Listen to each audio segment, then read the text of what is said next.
yung diniscuss sa church is the power of vision. No? Tapos susundan po natin yung power ng silence, power of stillness. Marami po yan eh. Pero etong pag-uusapan natin ngayong umagang ito is napaka-importante. Bakit? Kasi hindi ka pwedeng magtagumpay sa buhay kung hanggang umpisa lang tayo. Tama? Subukan mong, gusto ko pong maging senatorian balang araw, mag-aaral ako mabuti. Tingnan mo, after 1 quarter, okay yung grade. Pagdating na 2nd, 3rd, 4th, pala ko lahat. Mahirap yun. Bakit? Ibig sabihin hanggang umpisa lang. Pwede mo sabihin, gusto ko maging mabuting empleyado. Tingnan mo, sa umpisa, papasok mo doon sa opisina ninyo, ganado sa buhay. Lahat na lang na empleyado, hello sir, ang ganda po ng umaga, no? Tapos, kamusta po kayo? Tapos, ang sipag-sipag mo, katapos ng 1 linggo, wala na. Tapos, yung iba sa atin, sabi natin, Pastor, ako pangarap ko magkaroon ng negosyo. Nag-umpisa ka niya, nagtinda-tinda ka. After 1 month, wala na. Kaya kailangan natin maging consistent. O kaya nung pong sampang gabi, may mga words tayong binitawan sa Panginoon. Lord, next year, mag-a-attend na talaga ako ng church, Lord. Lord, next year, magsiseryoso na talaga ako sa inyo. Panghawakan niyo yung salitang yun. Kasi pinangahawakan niyo ni Lord. Ngayon, kapag sinabi mo kay Lord, be consistent. Kami po, kahit minsan may sakit, may problema, dahil ang usapan namin ni Lord is, Lord, ano man mangyari, we will try to become consistent. Sa pagpunta sa San Berga, sa San Pedro, sa Matadero, try po na maging consistent, Lord. Tulungan niyo po kami. And, eto, yung last year, na sa pagkakalala ko, 2 beses lang yata kami hindi nakapunta dito. Tama? Dahil pinadala kami ni Lord sa Bataan at sa ibang lugar. Pero may ibang pumunta. Yun lang, 2 lang. Kahit sa church po, sa PFBC, nung tinawag nila, okay, pararangalan natin lahat ng mga perfect attendance ng Sunday. Isa lang mintis namin eh. Nung pinadala ako ni Lord sa Bataan. Pero isipin mo yun, we are trying to become consistent. Bakit? Kasi naniniwala kami, hindi ka pwedeng magluto kung yung apoy mo patay sindi. Tama? Try mong mag-ihaw. Kakabaga pa lang tapos namatay. Start mo ulit. Papabagayin mo ulit, mamamatay na naman. Ako nga pagsabi sa kahit umabot ka ng 1 taon doon, hindi mo maluluto yun. Tama? Pero ang apoy na patuloy na nagbabaga para sa Panginoon, maraming nagagawa. Kung yung kalatin nyo, bago yung tangke, at in-start mo yan, marami kang mailuluto bago mawalan ng apoy yan. Tama? Kaya nga, tingnan mo yung katabi mo, tiyan yung katabi ninyo, tapos sabihin ninyo, maging consistent na tayo. Ayan. Na-apply din po yan sa pagiging nanay, tatay, anak. Bakit? Minsan consistent tayong mabait sa asawa natin, sa mga anak natin, sa nanay natin, tatay natin. May mga panahon na moody tayo. Yung busama tayo, parang hindi ko talaga feel pastor eh. Tama? Hindi ko talaga feel eh. Kung magbabase tayo dun sa feel, tama? Hindi ko po feel pumunta, hindi ko po feel magmahal, hindi ko po feel magbigay. Kung magbabase lagi tayo dun sa feelings, walang mangyayari sa buhay natin. Bakit? Tingnan niyo yung mga successful na tao sa mundo. Magaling sila unang-una magaling sila sa sales. Ang mga taong nasa sales, ganito po yan. Kahit 10 yung mabenta, 100 yung mabentahan nila, pero yung nag-reject sa kanila 10,000. Masakit yun. Parang pagpapastor, ang dami mong in-invite, ang dami mong pinapunta sa church, tapos ilan yun na napili. Tama? Pero successful people ay ginagamit ng Diyos, pero kailangan din patibayin ng Diyos. Tama? Kaya nga gusto mo maging successful sa pamilya mo, magpatibay ka kay Lord. Gusto mo maging successful bilang isang Kristiyano, magpatibay ka kay Lord. Gusto mo maging successful sa negosyo, magpatibay ka kay Lord. Tama? Ibig sabihin, kailangan mo maging consistent. Na hindi ka magbabase dun sa circumstances mo, dun sa sitwasyon mo. Minsan kasi, naging excuse yun. Ay, naplatan ako, hindi ako makakapunta sa church. Lalakarin mo lang yung church eh. Tama? Tapos, hindi ko hindi ko minamalit yung mga problema natin. Pero, kung ang problema ang magdadrive sa atin ngayong 2024, walang mangyayari sa buhay natin. Tama? Hindi, tingnan mo, try mo sa trabaho. Kung sa trabaho, puro excuse tayo, ay, pasensya na po, boss, namatayan kami. Okay lang yan.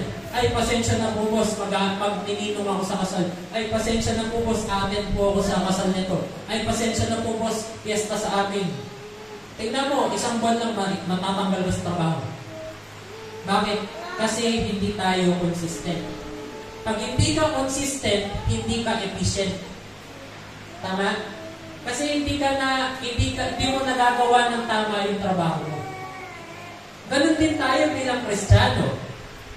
Bakit? Gusto ka mang gamitin ng Diyos, pero hindi tayo consistent dun sa relasyon natin sa Panginoon. Tama? Kaya, be consistent. Maging consistent na po tayo this 2024. Let's be really serious na, Lord, gusto ko pong may mangyari sa buhay ko this 2024. Kagabi nga nasa Bible study po kami with Pastor Mark, sabi niya, ang pagpapala ng Diyos, progressive. Progressive. Iba yung pagpapala niya sa iyo ng 2020, 2021, 2022, 2023, at 2024. Ibig sabihin, paangat yung paganda ng paganda, pabuti ng pabuti, yung blessing ni Lord. Pero, tayo kasi, kung tinignan mo yung taon na, ay, ito na naman, panibagong taon. Ay, hindi ko naman alam anong mangyayari sa buhay ko ngayong taon na ito. Kaya nga doon pumapasok na kailangan natin maging intentional. No? Okay, discuss ka naman yan. Okay, basta, what is consistency? Actually, nabasa ko nabanggit ko na kanina, pero ito, consistency is about the quality of doing something regularly and reliably over time.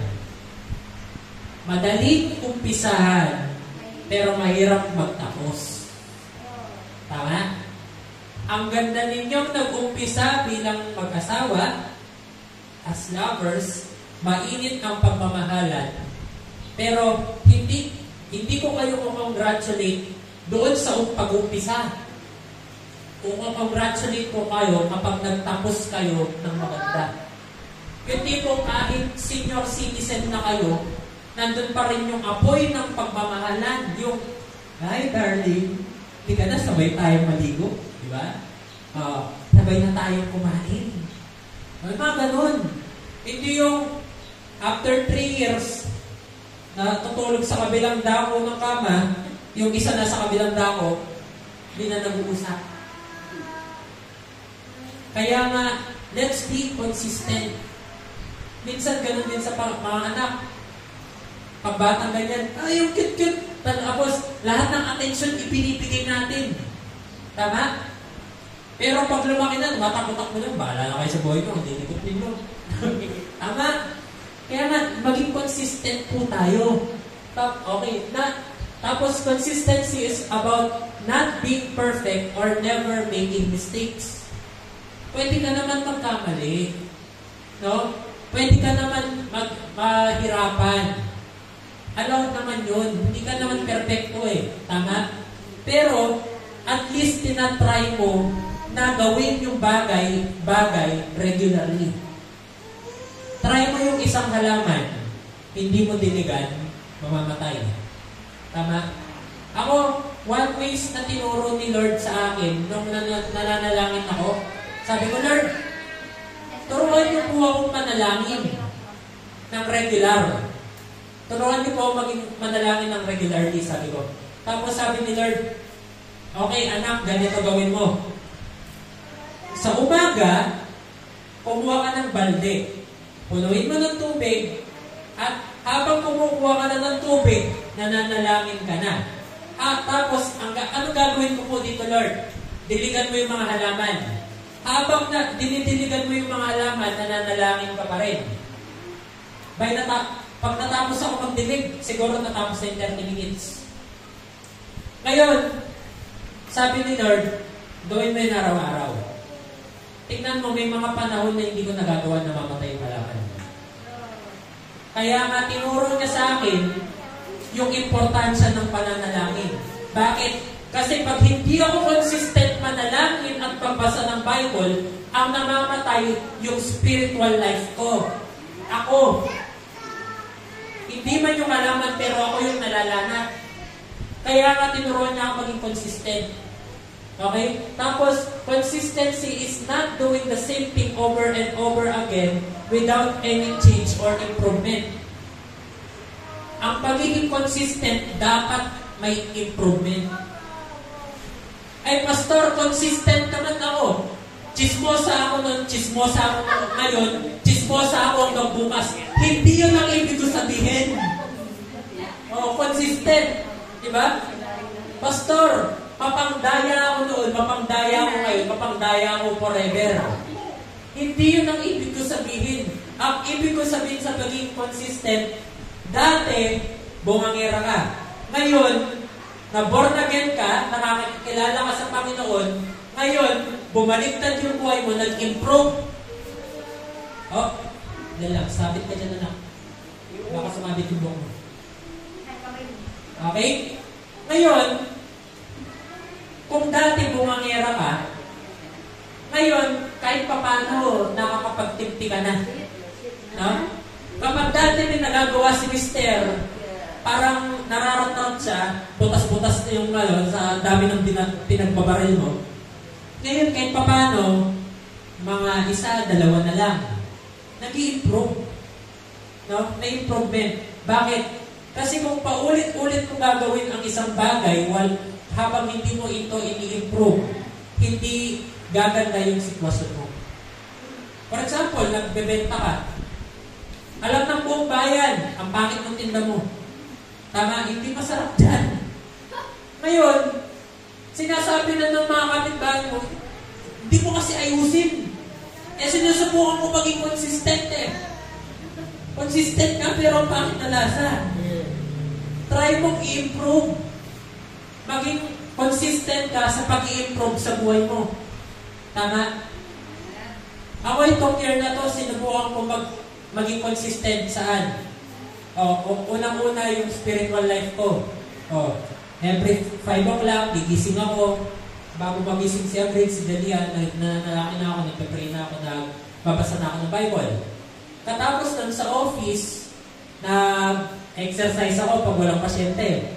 100 push-ups at saka squats kada araw. Consistent yun, kahit masakit. Tapos habang walang pasyente, nagbabasa na ako ng libro. Hindi mo magbabasa ka ng table of contents ka lang. O kaya ganda lang sa yung pinaka-front page. Pero dapat maging consistent po tayo. Tama? Okay. Ito, sabi dito, replace excuses with effort. Replace laziness or katamaran with determination. And everything else will fall into place. Totoo naman yan eh. Kung tamad tayo dahil hindi tayo consistent, walang mangyayari sa buhay natin. Tama? Tapos, kung wala tayong effort sa mga bagay-bagay, wala rin mangyayari talaga sa buhay natin. Oh. Alam niyo po, kami po may kamag-anak kami ni Abre. Matagal na kami nag-e-effort. Effort. Matagal na kami nag-e-effort na sinasabihan namin yung mga lasinggero dun sa barrio na huwag na maglalasing. Tsaka yung sa Yossi. Ngayon, may isang kamag-anak silang na hospital. Ngayon, nasa hospital. Nasa parehas na room nga ni Papa Mo sa room 6. No?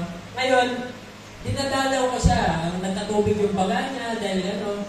Tapos, alam nyo, nung umuwi kami sa baryo, nagtaka ako, sabi ko kayo, hinahanap ko yung mga nag-iossi dati, yung pag nandun tayo, ang usok-usok. Hinahanap ko sila, hindi ko sila mahanap na rin. Bakit? Natakot sila, may na-hospital na eh. Oh. Ngayon, nakita nila yung sitwasyon, nag-effort sila. Tama? Nag-effort sila kahit paano. Ay, bawas-bawasan na natin yung Yossi. Oh, bawas-bawasan na natin yung pag-inom. Oh. Tapos, bakit determined kasi sila na humaba yung buhay nila? Tama? Oh. Ano to? The result you see will highly depend on your discipline in life. Naniniwala ba kayo dyan? Amen. Yung resultang gusto mong mangyari sa buhay mo ay dumidepende sa disiplina mo ngayon. Yes. Oh. Tapos, consistency is the key to success. Oh. Consistent action creates, ano daw? Consistent results. Oh, consistent results. Kung hindi ka kumikita sa ginagawa mo, ibig sabihin may kailangan kang baguhin para kumita ka. Tama? Kung hindi umaayos yung pamilya mo sa ginagawa mo, kailangan mo lang may baguhin para umayos. Success doesn't come from what you do occasionally. Pastor, paminsan-minsan pinubuksan ko naman yung Bible eh. Nasaan ka na? Genesis pa rin po. It's a year 2020. Inumpisan mo yung Bible, hanggang din yung 2024 na nasa Genesis ka pa rin. Oh. Hindi mo magagawa na occasionally lang. Ang successful people, ginagawa nila ang mga bagay-bagay regularly na talagang pinagsusumikapan nila na panay-panay nilang ginagawa yun. No? Nung in-interview nga si Bill Gates, yung gumawa ng Microsoft, alam niyo ang ginagawa niya every time, bit-bit niya, every time nasa aeroplano siya, pupunta siya sa ibang bansa, alam mo bit-bit niya, sabi ng sekretary niya, 25 books. Bakit? Mahilig siya magbasa. Tapos, pumunta siya sa isang bansa, sa Africa, sabi niya, nagkakasakit ang mga tao dito dahil yung kubeta nila pumupunta dun sa ilog. At sa ilog, dun sila kumukuha ng tubig pang-inom at pagluto. Kaya nagkakasakit sila. Ngayon, inisip nila na mabuti. Hindi sila pwedeng maggamit ng inodoro doon. Bakit? Walang tubig. Oh. Pangalawa, maraming dumi sa paligid. Kaya kailangan nilang ayusin yung tubig. Ngayon, isipin mo yan, meron siyang isang buong library, basa siya ng basa, naghahanap siya ng solusyon. Alam mo, sila lang ang nakagawa ng inodoro. Kapag plinash mo, yung dumi gagawin niyang tubig na pwede mong inumin. Siya lang nakagawa nun. Bakit? Pinapagana niya ito. At hindi lang siya occasionally nagbabasa, pero lagi-lagi. Bakit? Gusto niyang magbigay ng lunas sa mga problema sa mundo.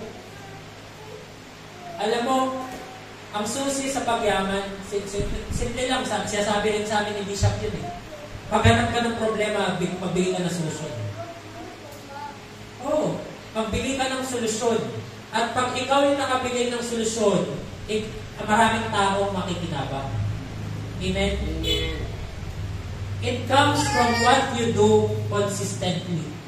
Okay? So, ano yung biblical story ng consistency? Mahanap po natin yan sa Genesis chapter 6 verse 7. Sa tingin ko, base sa picture, kilala niya kung kanino story yan. No? Ito ang storya ni Noah. No? Ako gusto ko tong picture na to. Bakit? It speaks a lot.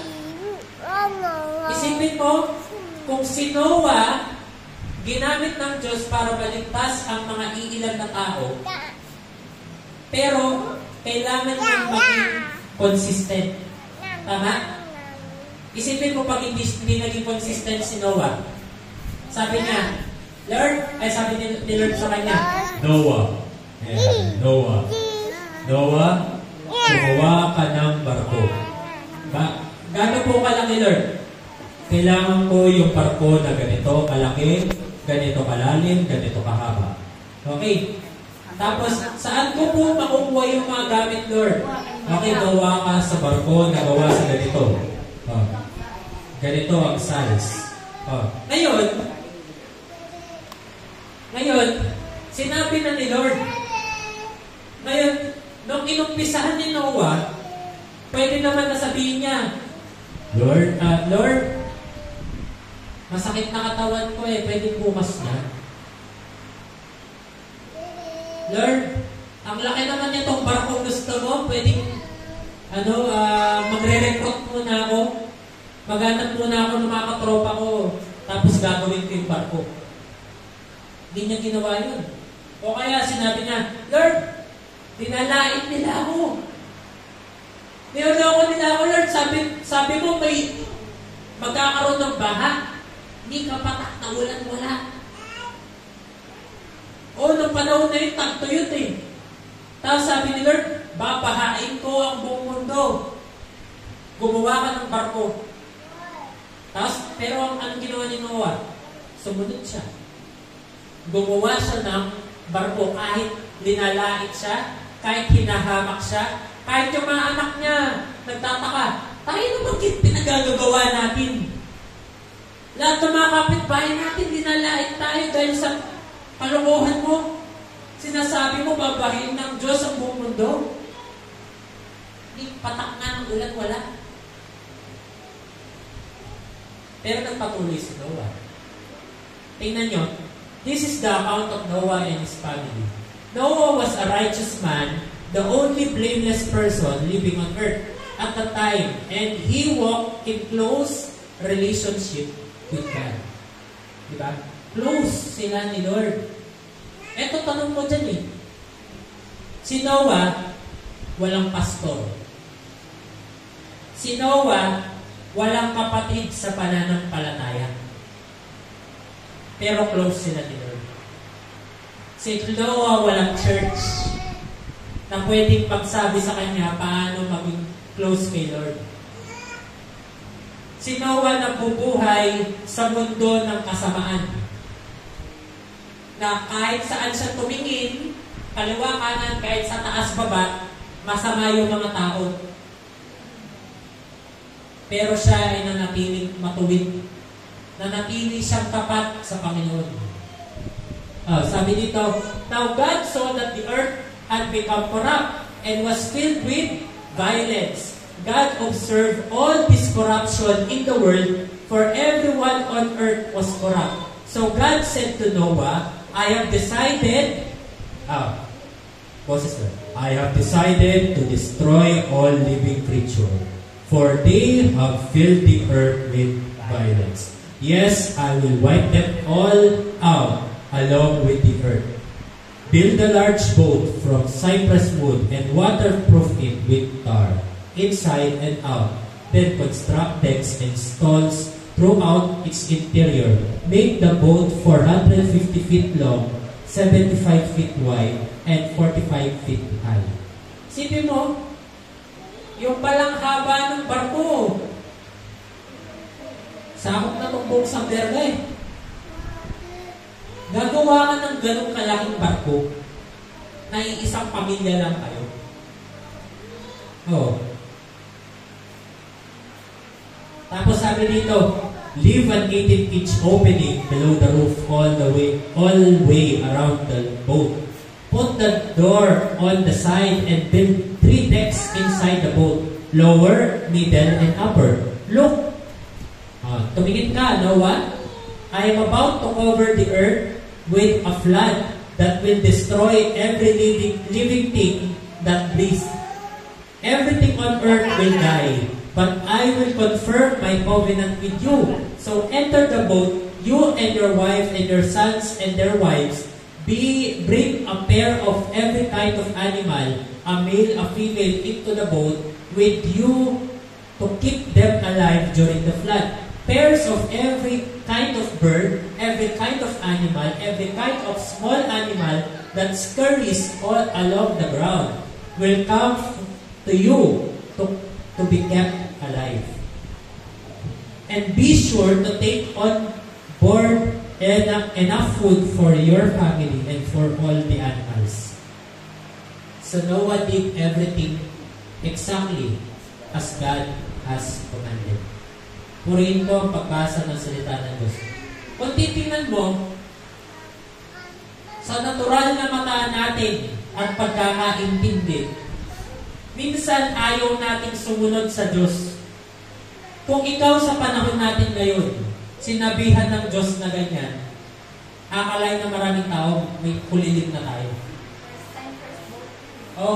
Unang beses na may gumawa ng bangka sa panahon nito. Tapos, ang masaklap pa nun, papapasukin mo lang yung pamilya mo at yung mga asawa ng mga anak mo. At syempre, yung misis. No? Tapos, ang ano pa dun, papasok dun lahat ng uri ng hayop, malaki man o maliit, at viper. Ewan ko sa inyo, pero hindi yata ako kampante na nasa loob ako ng isang bangka na may 2 leon doon. Tama? Na may 2 klase ng sawa doon, 2 klase ng cobra doon, 2 tigre doon, may 2 gorilla doon. Hindi ako kampante doon. Okay lang sana kung may 2 shih tzu doon, 2 klaseng pusa doon. Okay lang eh. Maintindihan ko yun. Pero yung may mababangis na hayop, medyo... Tapos doon papasok pa yung pamilya ko doon. Parang trap yun. Pero sinabi ni Lord sumunod lang siya. Okay? Ngayon, ito ang nagawa niya. Isipin mo, gumawa siya iisang tao. Sabi ng Bible, he is 100 years old. 100 years old ka gagawa ka ng ganito, pero sumunod siya. Alam nyo, if Noah, kung si Noah ay hindi consistent, dumating na yung bangka, ay yung baha, wala pa yung bangka. Totoo yun. Parang tayo, kung hindi tayo consistent, dumating na ang Panginoon, hindi pa naligtas yung mga dapat maligtas. Kaysa maligtas pa yung mga kasama mo yung pamilya mo, kasama mo yung mga kapitbahay mo, kasama mo yung mga kaibigan mo, dumating na yung Panginoon, walang naligtas. Bakit? Ikaw mismo hindi ka consistent. Tama? Kaya nga minsan, pag nag-invite tayo sa church, kailangan talaga pagtsagaan natin. Bakit? Nandun yung consistency. Bakit? Sabi ng Bible, mga baby pa sila. Kahit yung mga batang yan, kailangan natin sila pagtsagaan. Bakit? Baby pa sila sa pananampalataya. Hindi natin sila pwedeng pukpukin, hindi natin sila pwedeng, okay, next week dapat nandito ka na. Tapos, hindi natin sila inaalalayan. Tama? Kaya pag may in-invite ka, natural lang. Aabot yung 1 buwan, 2 buwan, 3 buwan. Kailangan hinahatid sundo mo pa yan. No? Minsan nililibre mo pa yan. Bakit? Kasi kailangan consistent.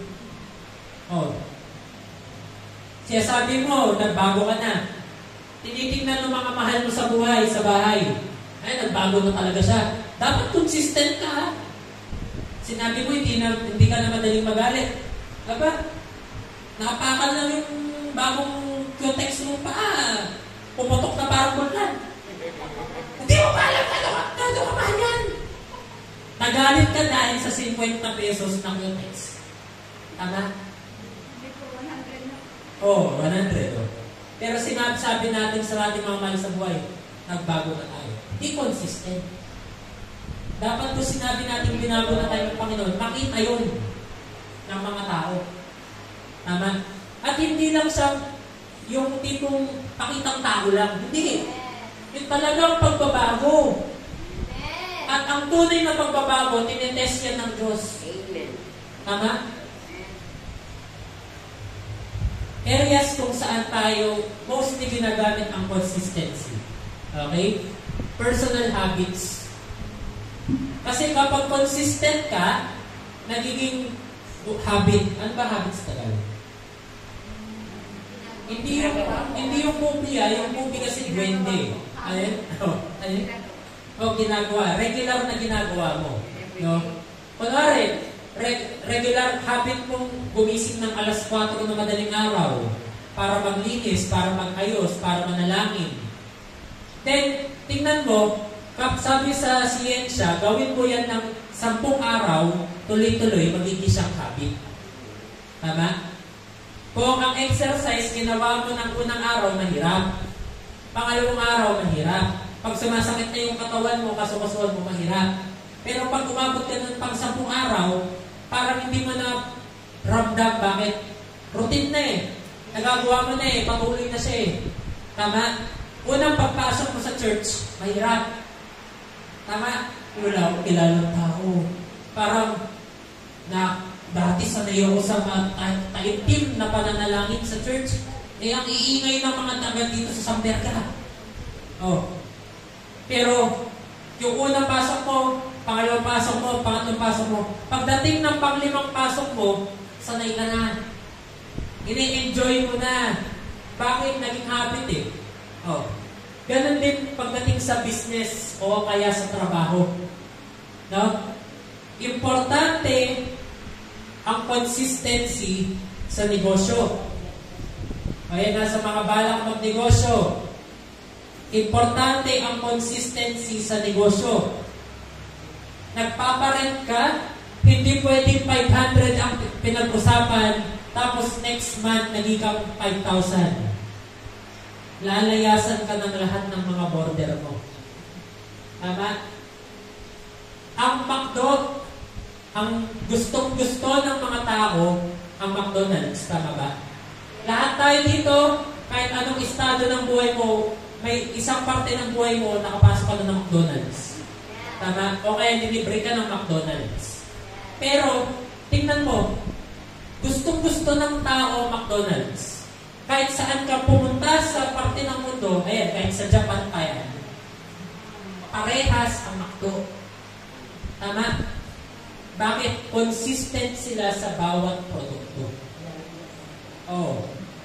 Hindi katulad ng ibang branch or ibang franchise, pumunta ka sa ganitong branch, ay masarap. Pumunta ka sa ibang branch, ay kapangit naman dito. Kaya nga gustong-gusto ng mga milyonaryo mag-invest sa McDo. Bakit? Kasi consistent sila. Pero alam niyo ba magkano ang franchise ng isang McDonald's? 47 million. Ganun kalaki para ang bumili ng gas station. Bakit? Kasi consistent sila. May sistema sila. Okay? Okay, next is goal setting. Sino dito may goal this year? Yan, goal. Walang kwentang pangarap kung walang goal. Bakit? Ang goal is yung steps mo para umabot ka doon sa pangarap mo. Gusto mong yumaman, ano yung goal? Ano yung goal mo? Goal 1, goal 2, goal 3, goal 4, goal 5. Oh, dapat may goal. Ngayon, kailangan mo ng consistency para umabot ka sa goal. Tama? Try mong mag-marathon.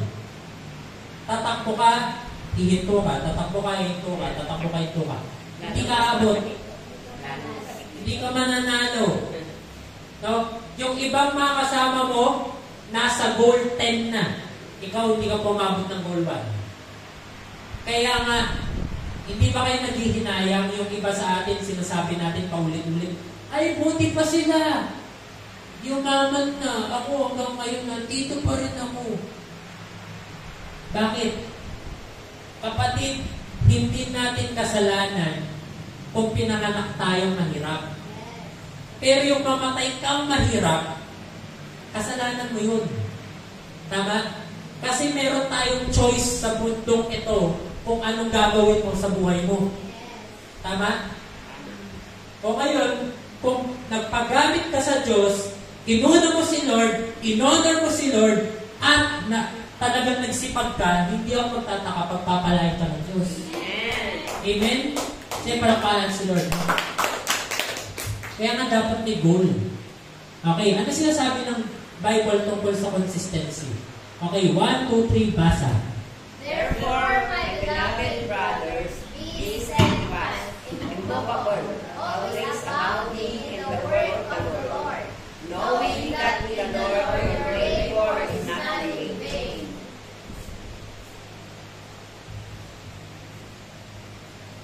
Ito yung consistency dyan, no? Steadfast, immovable.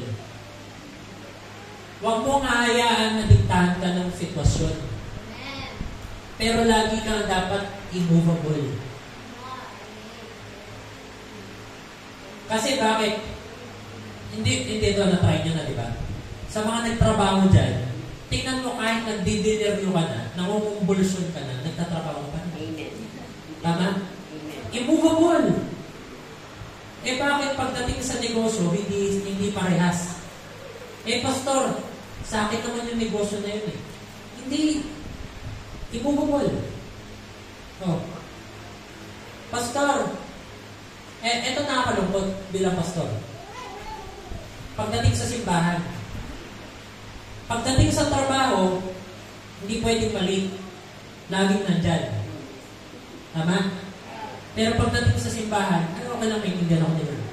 Hindi. Immovable. No? Immovable.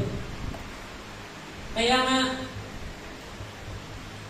habang na pinapalaki po natin yung mga simbahan, no? Yung every time ba makikita ka, every time ba na magsa-Sunday, mag-Wednesday, excited yung mga tao na, ay, darating na naman si ganito. Makikita ko na naman si ganyan. Di ba? Excited kayo magkita-kita. Tapos, ay, pag nakita mo bakante yung upuan niya, ay, wala si ganito. Nasaan kaya sa kayo? Pag-pray nga natin. Yung mga ganyan. Kasi bakit? Alam mo na-move. Kasi wala siya sa upuan. Pero sabi ni Lord, kailangan i-move tayo. No? Sa lahat ng bagay, mapanegosyo, trabaho, o kaya sa mga tinatrabaho natin sa buhay natin. Even sa pamilya. No? Tapos 1 Thessalonians chapter 5 verse 16. Basa. Be grateful always. Pray at all times. Be thankful in all circumstances. This is what God wants from you in your life, in union with Christ Jesus. Tingnan mo kahit dito, sinasabi ni Apostol Pablo, consistent. Maging consistent kang masaya. Maging consistent kang mapanalangin. Maging consistent kang mapagpasalamat. Kahit mismo ang Panginoon, tinuturo sa atin maging consistent. Pero tayo minsan, mapagpasalamat, mareklamo. Mapagpasalamat, mareklamo. Tama? O kaya, joyful, busamot. Joyful, busamot. Hindi. Pwede naman tayo. Bakit? Ano sabi? Dahil sa ating pakikipag-isa kay Kristo. May pag-asa ka eh. Pag nakipag-isa ka kay Kristo. Okay. God is a consistent God.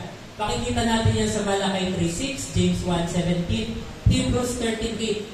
Kung may sinusundan tayong Diyos, gusto ko yung Diyos na consistent. Bakit? Isipin mo na lang kung hindi consistent ang Diyos, ligtas pa ba kaya tayo? Oo, kunwari, sinabi niya, anak, pinatawad na kita, bukas, ay hindi ko yata siya trip patawarin. Ano ko, Lord, pupunta na ako impyerno. Hindi siya consistent. Pero buti na lang ang Diyos natin consistent. Bakit? Kung ano sinabi niya noon, hanggang ngayon tinutupad niya. Tama? Kaya si Jesus, consistent din siya. Kaya sinusundan natin yung mga yapak nila. Kasi, kung sinasabi natin, Ama natin ang Diyos, Ama natin si Jesus, dapat tayo bilang mga anak ay consistent din. Tama? Yun yung tinuro niya sa mga disciple. Ano sabi niya? Manalangin kayo para hindi kayo ay mabiktimas ng tukso. Tapos, yung mga disciple pagod na pagod. Natulog. Kagising, kabalik niya. Hanggang ngayon, tulog. Manalangin kayo upang hindi mabiktima ng tukso. Tulog ulit. Hanggang 3 times na tulog. Tapos, dumating na si Judas na ipagkakalulo siya. At pinenta siya at doon na siya napako sa krus. Isipin mo yun. Sila, even sa kahuli-huli ang sandali, tinuturo ni Jesus, oy, mga alagad, maging consistent ka ng tayo mo. Sa pananalangin, maging consistent kayo sa pagiging Kristiyano. Kaya nga tingnan mo si Pedro, tinuro niya maging consistent. Paano? Tumilawak, tumano.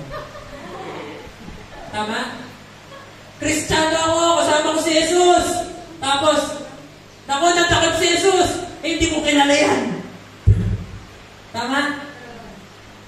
Parang, praise the Lord, hallelujah, masaya kami dito sa simbahan, purihin ang Diyos. Tapos, dadating sa labas, uy, di ba ikaw yung nagluluntag sa church, praise the Lord, hallelujah, hindi ako yun. Oh. Tama? Kaya nga dapat consistent tayo. Ito po yung parang magdidikta kung magiging successful ka sa buhay. No? Simple lang naman eh.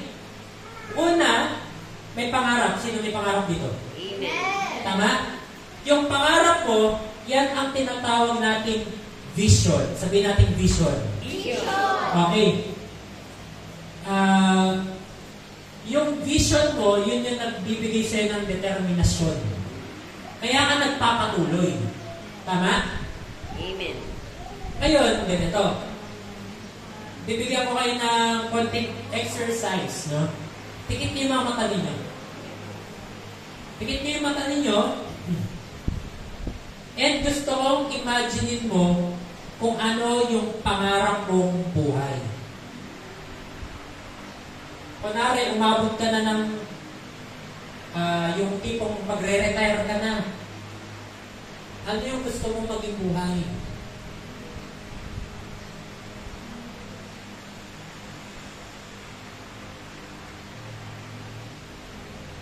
Okay.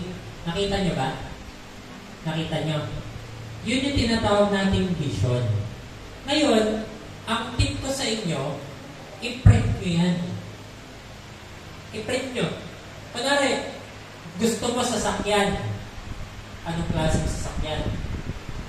Gusto mo ng bahay? Gaano kalaking bahay? Anong klaseng bahay? Up and down ba yan? Maliit ba yan? Bakit? Baka kasi pray ka ng bahay, binigyan ka ng bahay ni Lord pero tumutulog. Tama? Kaya dapat specific ka. Si Noah gumawa ng arko specific. Kaya dapat ikaw pag nananalangin ka specific.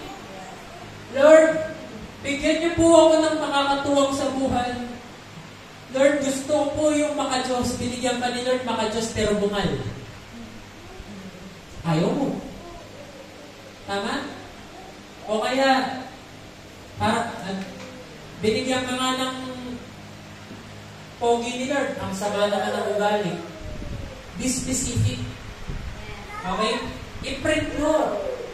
Ngayon doon sa pag-aasawa, huwag mo nang i-print yung crush mo. Lord, gusto ko po talaga itong itong Korean idol na to, pwede bang siya na lang?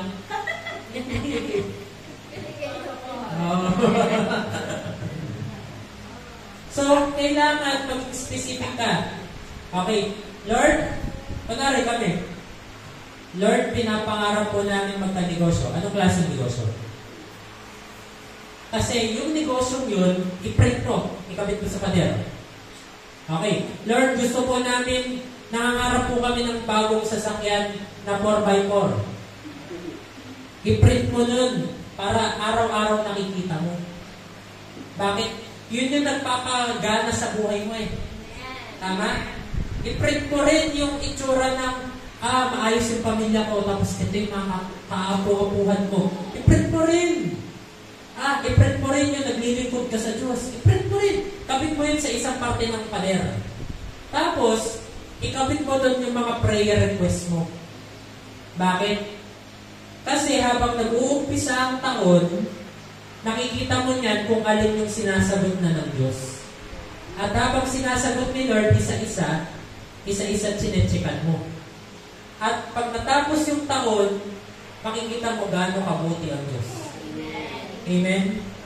Tapos, bakit ko pinakita yung vision?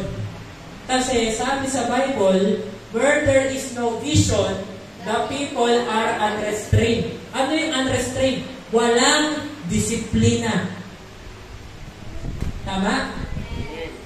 Gusto mo makapagtapos, kailangan mong disiplina.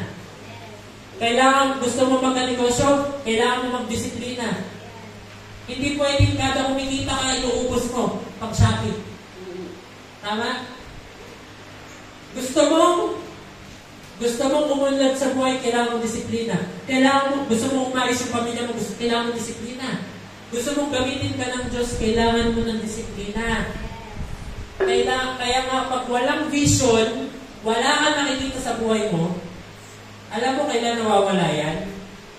Sabihin, tanong nyo, kailan? Kapag nakikita niyo yung realidad ng buhay. Gusto ko po yumaman, Pastor. Pray ka ng pray, tapos nakita mo yung realidad ng buhay, wala kayong makain. Naghihirap yung mga anak ko. Wala kayong tutuluyan. Yun yung realidad, nakikita mo. Alam niyo, may isa kaming usher. Sabi niya, naalala niyo nung nakaraang linggo, sabi ko may Christmas party kami sa church ng mga usher, tapos magre-resign na ako bilang ushering head. Pumunta kami doon, sabi niya, Pastor, pasalamatan ko pa rin ang Panginoon. Bakit parang malungkot ka? Kasi pinapalayos na kami sa bahay namin. Tapos, malungkot talaga siya. Pe-pray namin. Alam mo, nung nakita ko siya nung nakaraang linggo, kumusta na? Nasaan na kayo ngayon? Pastor, ito, nagpapagawa na kami ng bahay. Praise God. Pambira, kailangan mo palang palayasin ka. Para gumawa ka ng bahay. Nakikita mo yung realidad na wala kang bahay, pero binigyan ka ng vision ni Lord na magkakabahay ka at nagkabahay siya. Palapakan si Lord. Kaya nga, huwag mong hayaan diktahan ka ng sitwasyon na yun.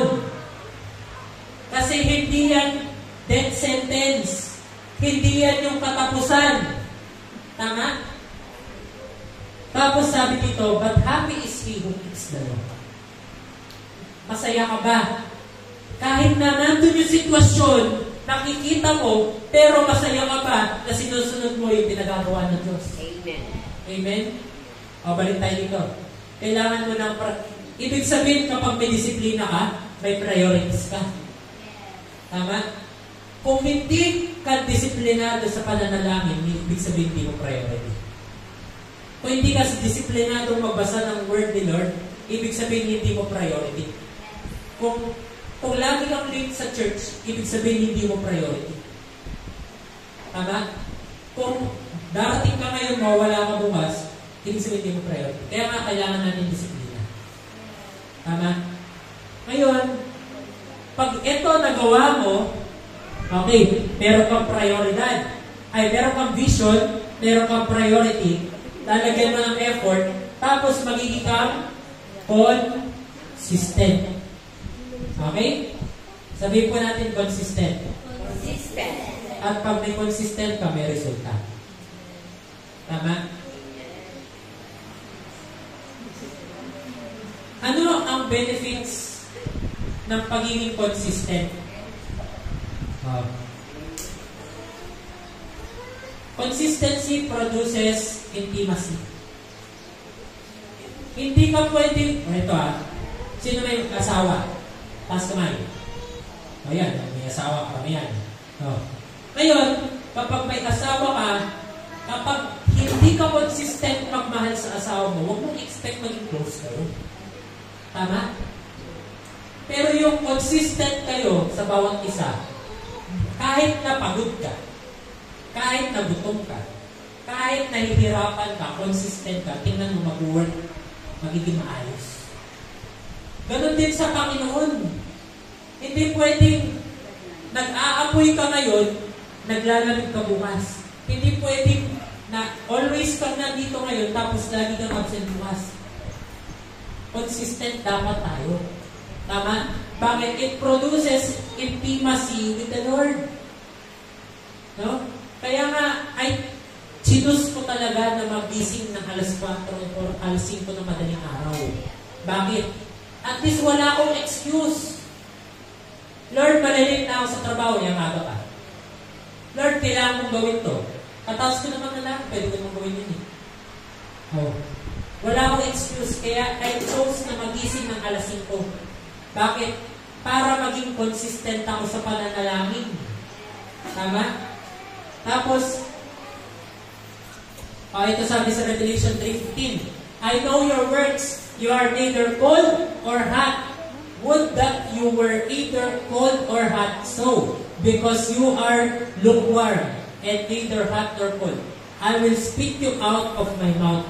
Sabi ng Panginoon. Ayoko yan. Kadiri. No?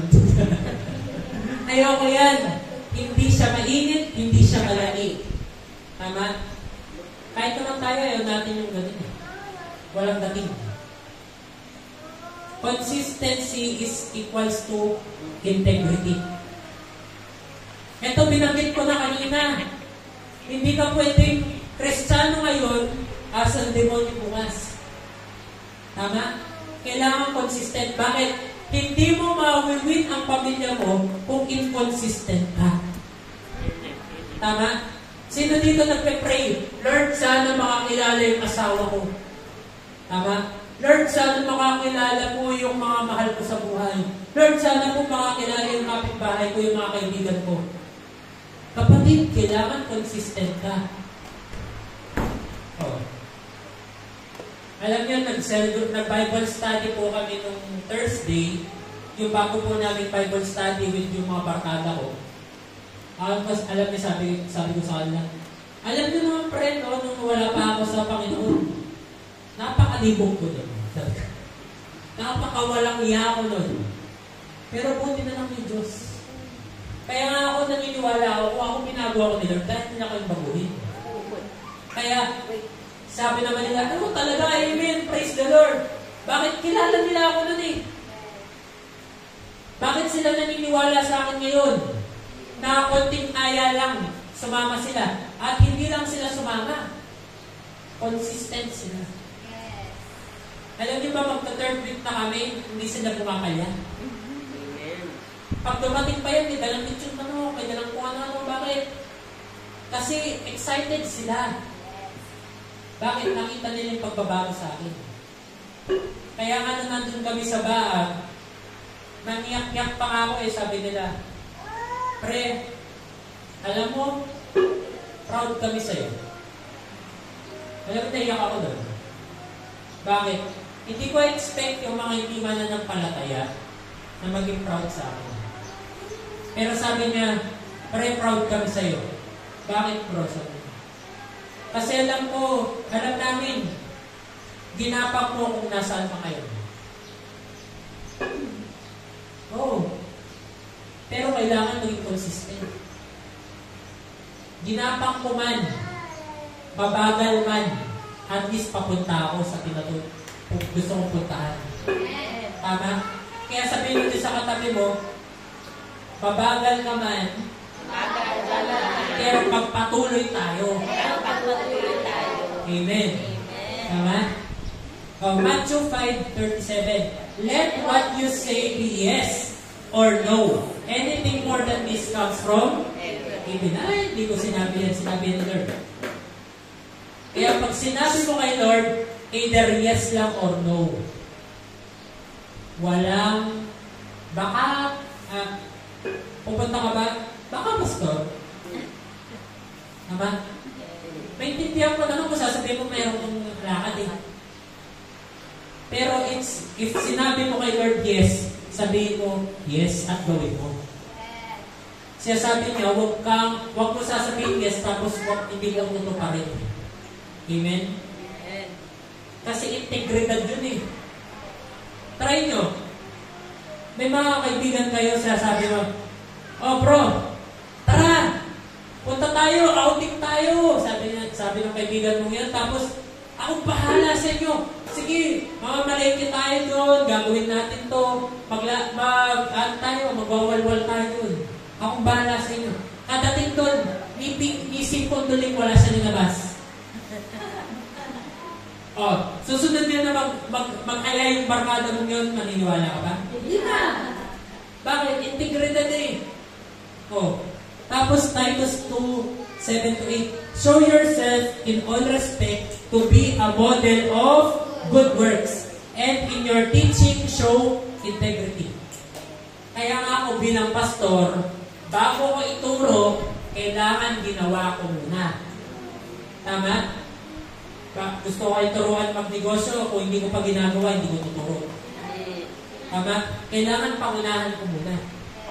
O, tapos, dignity and sound speech that cannot be condemned.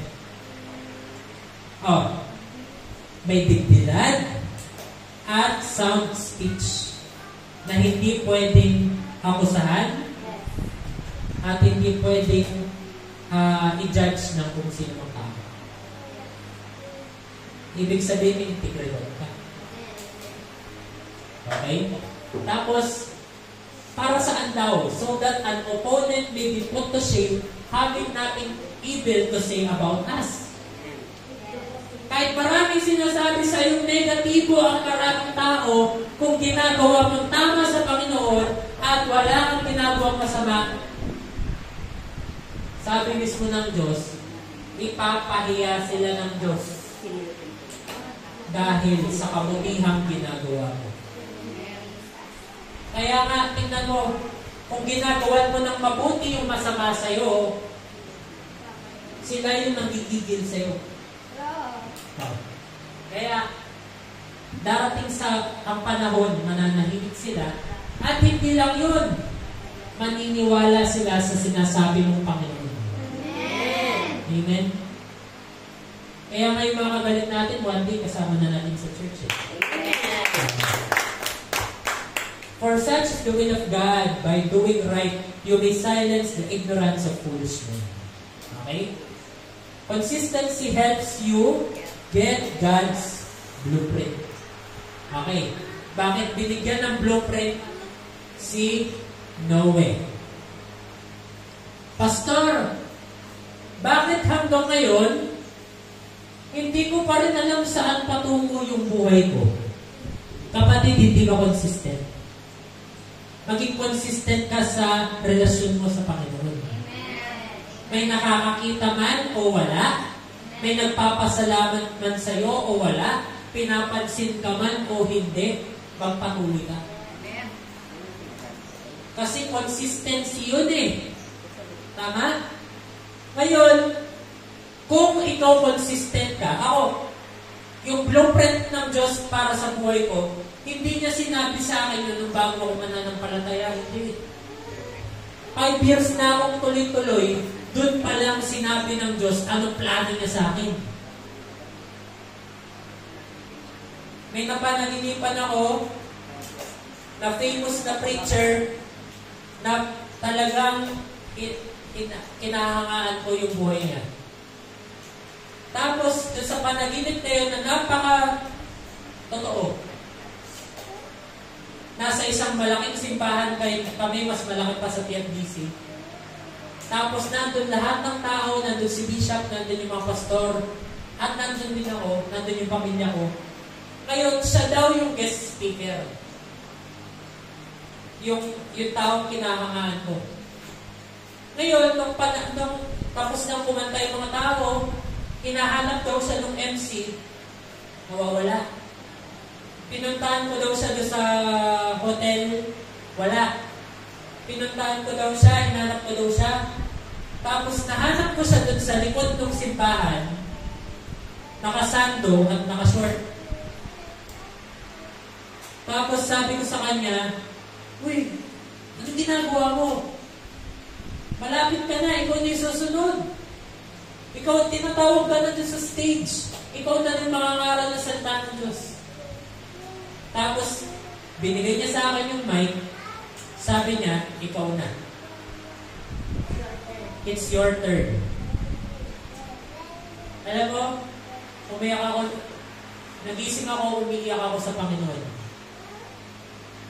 Sabi ko, "Lord, anong ibig sabihin ng panaginip na yun?"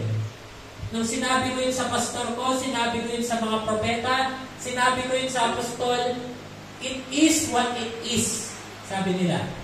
Kung ano yung sinabi doon sa panaginip ko, yun yun. Na mangangaral ka sa harapan ng maraming tao. Magpapastol ka ng maraming tao. At pinaniniwalaan ko yun. Sa tingin nyo, konti man tayo ngayon, naniniwala ako dadami tayo. Naniniwala ako na magkakaroon ng mega church dito sa Santiago. Amen? Kaya huwag kayong magano. Ito yung realidad. Pero yung realidad, hindi yun yung nagdidikta ng plano ng Diyos. Amen? Kaya nga, magpatuloy lang kayo. Ngayon, naguguluhan ka man sa buhay mo kung saan ka dadamputin, saan ka patungo. Pero kapag nagpatuloy ka, one day papakita ni Lord anong plano niya sa buhay mo. Oh. Kung hindi niya pinakita, hindi ka rin nag-ignyan. Kung hindi niya pinakita yung plano niya sa akin, hindi ko inakala na magninegosyo na ako. Tama? Hindi ko inakala na maglilid ako ng simbahan. Hindi ko inakala na magpaplant ako ng mga church. Bakit? Lahat ng yan, plano ng Diyos. Amen. Ang kailangan niya lang sa'yo magpatuloy. Kahit tinatamad ka, kahit nahirapan ka, kahit napagod ka, patuloy. Amen? Consistency, honors your covenant with God. Your covenant with God. Bakit? Ito, sino nagsabi sa inyo, "Lord, next year, hindi na ako absent." Tama? "Lord, next year, talagang magseseryoso na ako sa inyo." "Lord, next year, talagang magbabasa na ako ng Bible." "Lord, next year, talagang mananalaki na ako." Covenant yan, kapatid. Ang covenant, kailangan mong gawin. Bakit? Binabantayan ng Diyos yung sinasabi mo at binabantayan ng Diyos yung ginagawa mo. Tama? Hindi pwedeng sinabi mo kay Lord at hindi mo ginawa. Yari ka dun. Huwag ganun. Pero kapag sinabi mo, gawin mo, tingnan mo may pagpapala dun. Amen? Ito sabi, Psalms 89 verse 34, "My covenant I will not violate, nor will I alter the utterance of my lips." Sinabi ko na eh. Uurong pa ba ako? Tama? Sinabi ko na, Lord eh. Atras pa ba ako? Sinabi ko na sa buong angkan ko, pastor ako. Aatras pa ba ako? Oh. Parang kayo, sinabi ko na sa lahat ng tao, born again ako. Atras pa ba ako? Hindi. Bakit? Pangalan ng Diyos yung nakasalalay, hindi mo pangalan. Amen? Consistency brings salvation. Kung hindi consistent si Noah, walang barko. Kung walang barko, walang naligtas. Tama?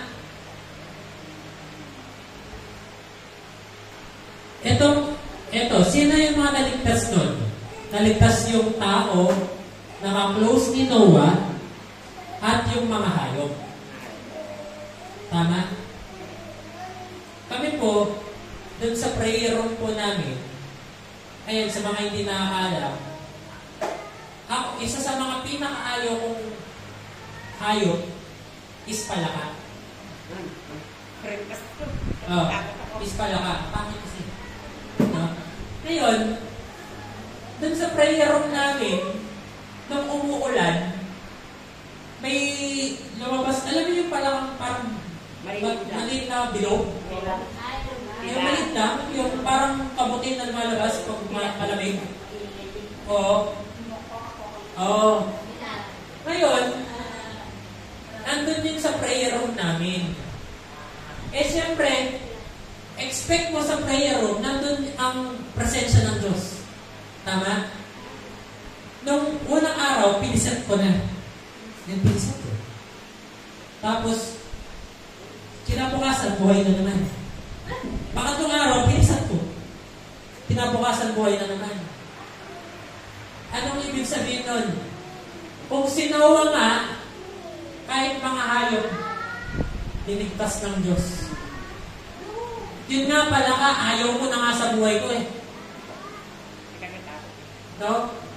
Pero nililigtas pa rin ng Diyos. Diba? Ibig sabihin may mga tao sa buhay mo, ayaw mo man ngayon, pero iniligtas sila ng Diyos dahil sa consistency mo.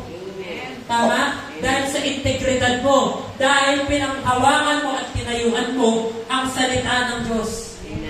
Amen? Ayaw mo man sila ngayon, pero mamahalin mo sila balang araw. Baka nga yung ayaw mo ngayon, sila pa yung maging Peter, James, and John mo eh. Tama? Bakit Peter, James, and John? Si Peter, James, and John, hindi sila yung paborito ng Diyos. Sila yung pinakamasakit sa ulo sa mga disciple. Sila yung sakit ng ulo ni Jesus. Na? O kaya lagi silang kadikit ni Jesus. Hindi sila yung paborito. Ngayon, baka mamaya yung mga ayaw mo sa buhay mo, sila pala yung Peter, James, and John mo. Na one day makakasama mo sila para mas maraming tao makakilala sa Panginoon. Amen? Alam mo kapatid, kahit isa lang this year, maliit yun, maliit na bagay yun para sa Panginoon.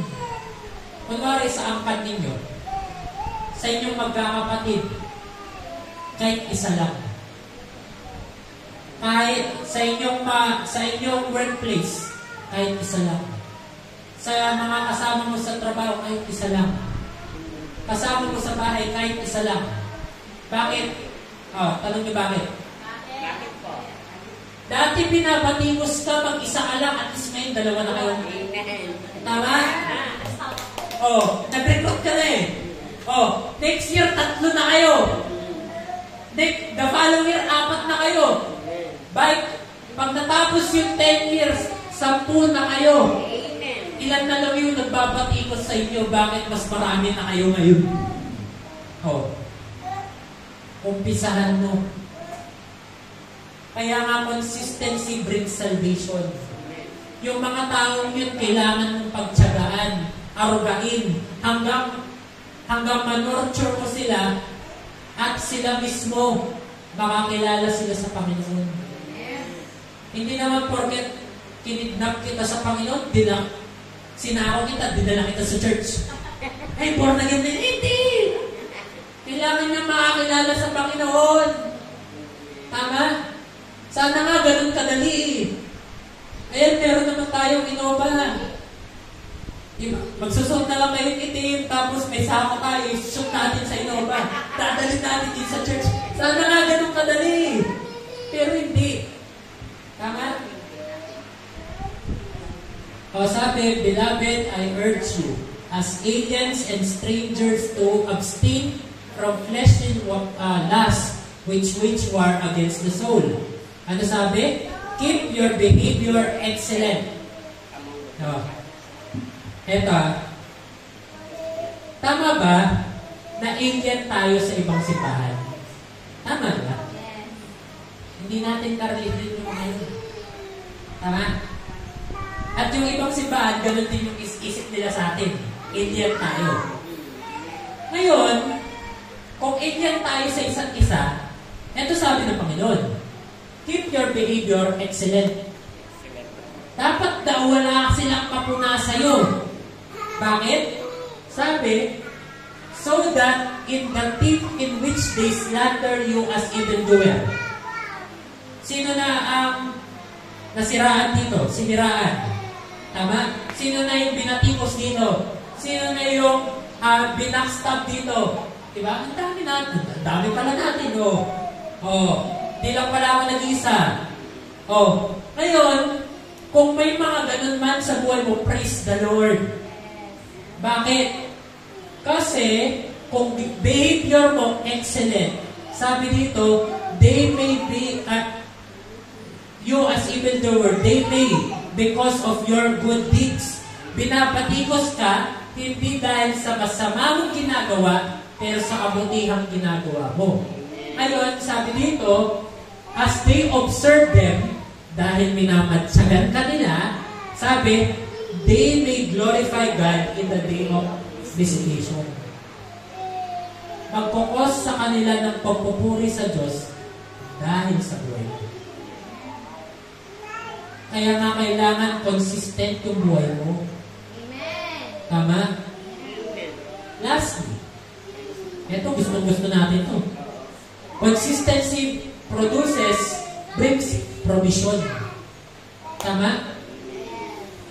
Isipin mo kung si Noah, sabi ng Diyos, and be sure to take on board enough food for you and your family and for all the animal.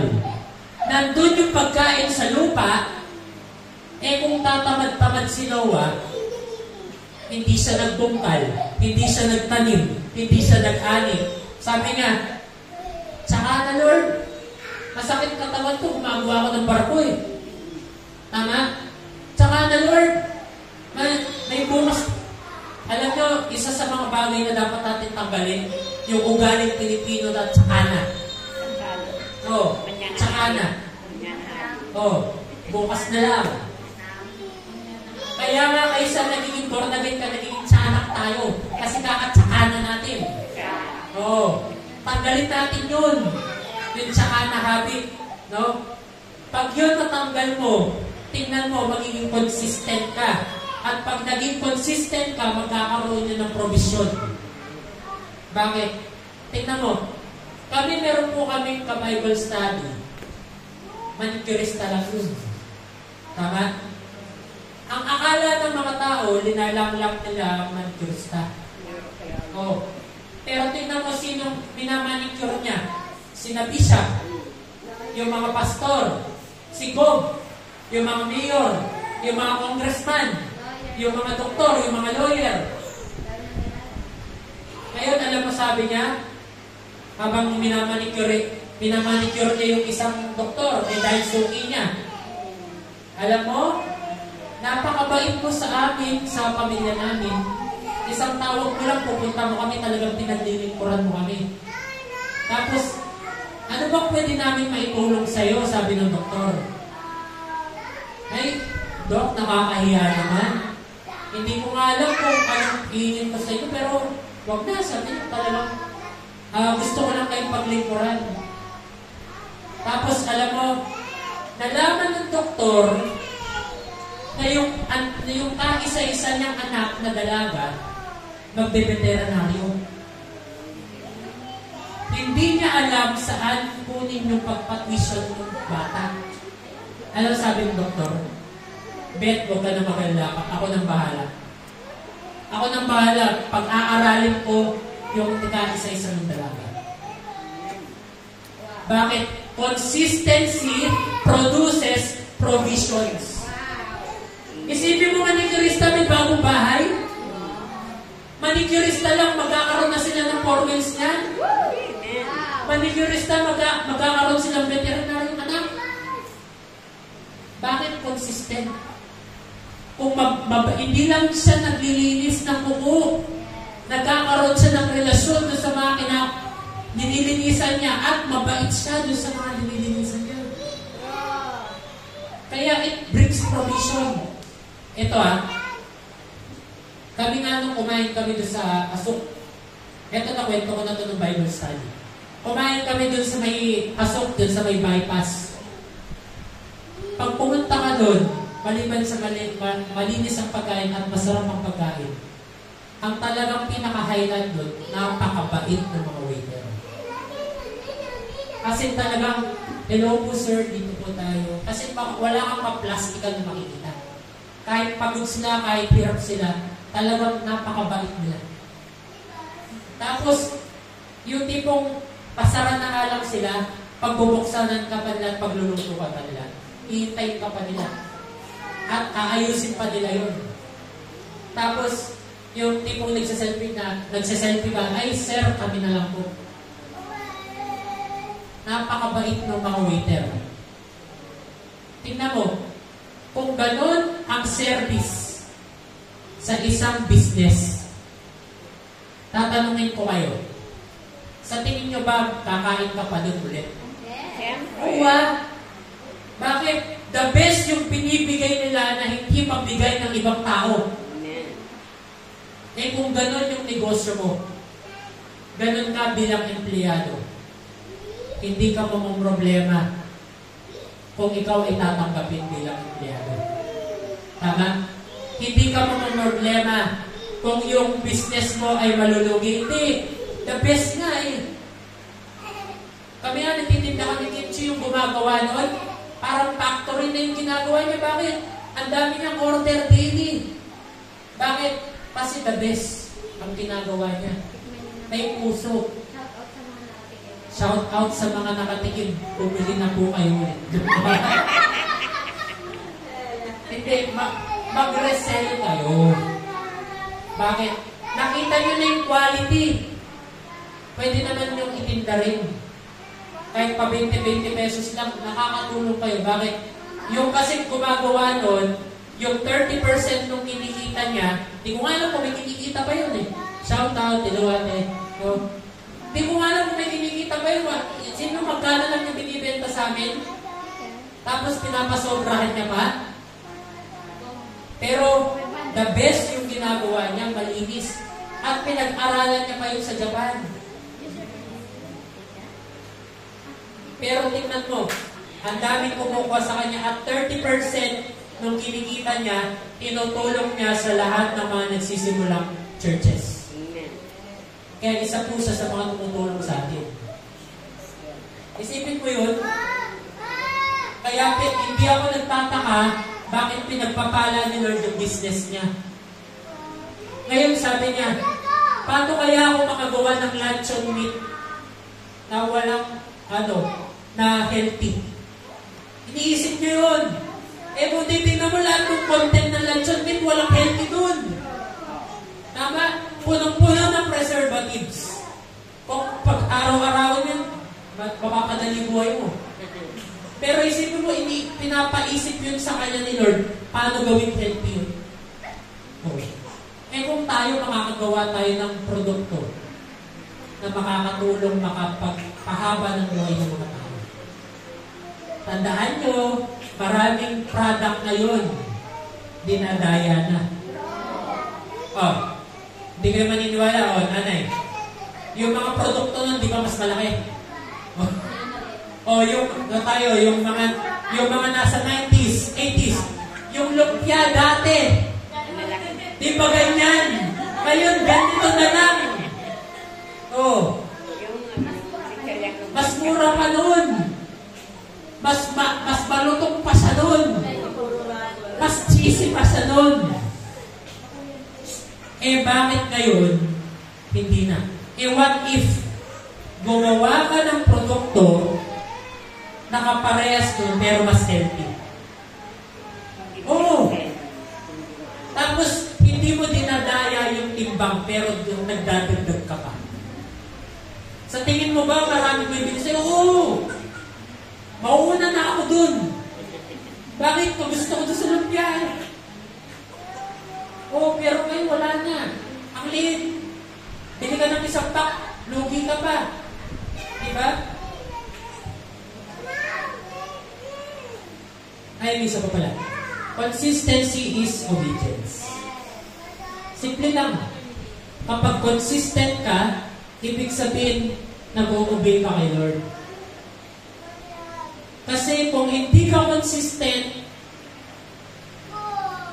sumusunod ka ngayon, pasaway ka bukas, ang pagpapasaway mo bukas, parehas din pagpapasaway mo. No? Kaya nga sabi sa John 15 verse 4 to 11, "Remain in me as I also remain in you. No branch can bear fruit by itself. It must remain in the vine. Neither can you bear fruit unless you remain in me." Hindi ka pwedeng maging mabunga at yumaman at dumami ang iyong mga disipulo kung hindi ka connected sa Panginoon. Tama?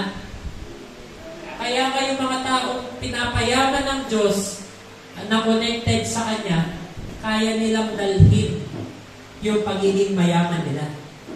Tama? Pero yung yumaman ka sa hindi kapamaraanan ng Diyos, tingnan mo, kahit sa pagiging mayaman mo, kinakalimutan mo si Lord. Tama? Ang dami mong pinakitang mayaman, kahit sa mismong church. Nung yumaman sila, dati sabi nila, hindi kami mag-o-open ng Sunday. Nung yumaman sila, nag-open ng Sunday. Nung sabi nila, dati hindi namin susuporta ng Halloween. Kapag undas, ngayong yumaman sila, Halloween pa more. Dati nung hindi pa sila mayaman, sabi nila, family first. Pero ngayon, hindi na sila mahagilap ng pamilya nila. Hindi na nga sila mahagilap pa sa church. Kaya nga, kapatid, ngayon pa lamang, kung nagsisimula pa lamang tayo, kapatid, kailangan natin be connected to God. Amen? Ito, example ko lang. Yung kapatid ni Agripo, shout out dyan natin. Yung kapatid ni Agric, hindi man namin weekly na Bible study. Kaya mas mapalad kayo. Tama? Mas mapalad kayo.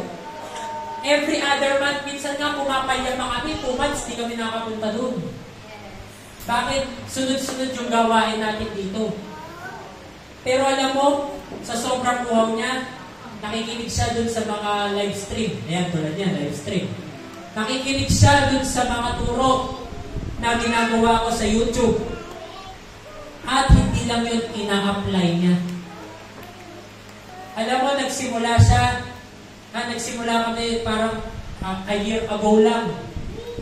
Teacher pa lang sila noon. Teacher pa lang sila noon at nag-uumpisa pa lang sila doon sa unang negosyo nila. Alam niyo unang negosyo nila? Yung parental sa bahay. Kasi pinaparentahan nila yung isang buong lugar, parang camping ground. Ganyan. Tapos makikita mo doon yung buong Tarlac City. At yung mga karating provinces. Ang ganda ng view. Pero tingnan mo, in-apply lang nila yung mga biblical principle na natutunan nila. Tingnan mo. Nung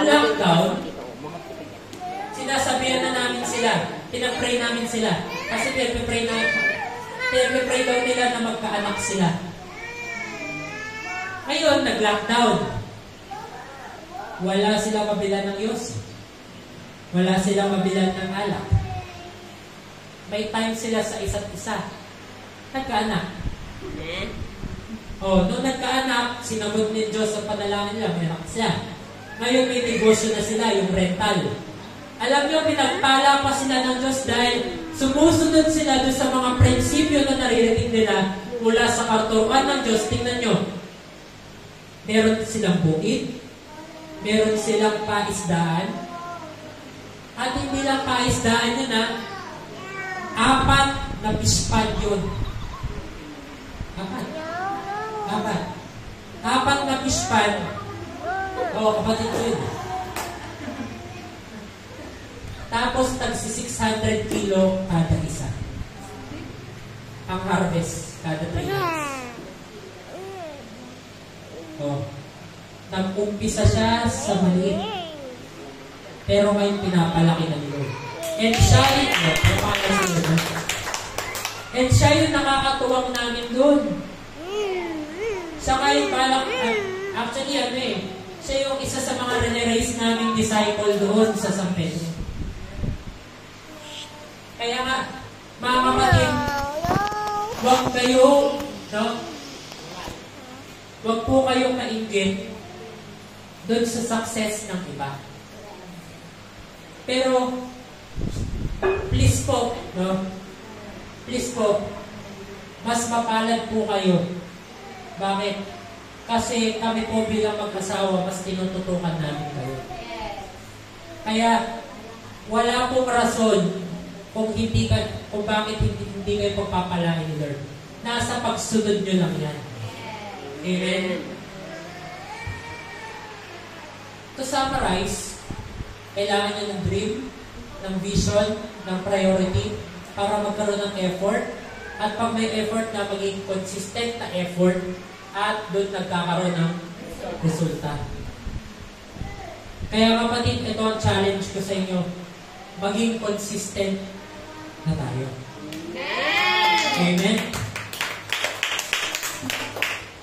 Ngayon, na-discuss ko ang power of consistency. Next week,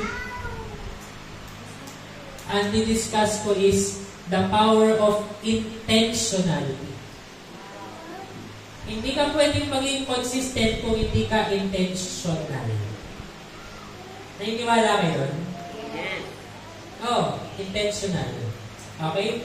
Sige po, tayo po tayo lahat. And gusto ko lang kayong ipag-pray. Katapos doon, pupunta po tayo sa tithes and offering. Lord, maraming salamat sa inyong mga anak. Salamat po, Panginoon, na kayo ang Diyos na buhay, ang Diyos na nakakakita po ng puso ng bawat isa. Lord, alam ko po may mga plano po kayo. Tulad po ng sinabi niyo sa Jeremiah 33:3, "Call to me and I will show you great and mighty things that you do not know." Kaya Lord, salamat po, Panginoon, na pinapakita niyo po sa kanila ang inyong mga plano. And I pray, Father, na manifest your glory and manifest yung mga plano na yun sa kanilang mga buhay. Pero Lord, para magkatotoo yung plano na yun, we pray, Father, tulungan niyo po kaming maging consistent. Mula po sa aming relationship sa inyo, sa aming pagpunta sa mga gawain, sa pagiging consistent sa aming pamilya, sa aming trabaho, sa aming negosyo, Lord, tulungan niyo po kami. Upang magkaroon po kami ng disiplina, Panginoon. And Lord, kung man po, nagiging tamad po kami, Lord, hinahayaan po namin ng bagay-bagay na mangyari, Panginoon. Lord, I pray, Father, i-rebuke niyo po kami, Panginoon. Ayusin niyo po yung mga puso at isipan namin upang maging consistent po kami. Salamat po, Panginoon, na this 2024, hindi po kami papayag na walang mangyari sa aming mga buhay. Hindi po kami papayag na kung mahirap kami noon, mahirap pa rin po kami this 2024. Hindi po kami papayag kung magulo yung pamilya namin noon. Magulo pa rin this 2024. Lord, may Diyos kami na nagtuturo sa amin at na may Diyos kami na gumagabay sa amin. Salamat po, Panginoon, na we will be consistent this 2024. Maghari po kayo sa aming mga buhay, Panginoon. Hallelujah. In Jesus' mighty name. Amen and amen. Palakpakan po natin si Lord. And ngayon, pupunta po tayo sa masayang gawain, which is the tithes and offering. Tulad po ng in-announce po namin, actually, sa San Pedro, binigay na po nila sa amin. The buong tithes ng January ay i-first fruit po natin. No? Okay? Okay. Bago mag-pray po si Nanay Crucine, na announcement lang po, tulad po ng pinost ko sa GC, is umpisa na po ng School of Leaders this February sa TFBC Main. Okay? Ngayon, our goal as a church this 2024 ay hindi makapag-produce ng maraming member. Pero ang goal namin is makapag-produce ng maraming leader. Amen. Amen?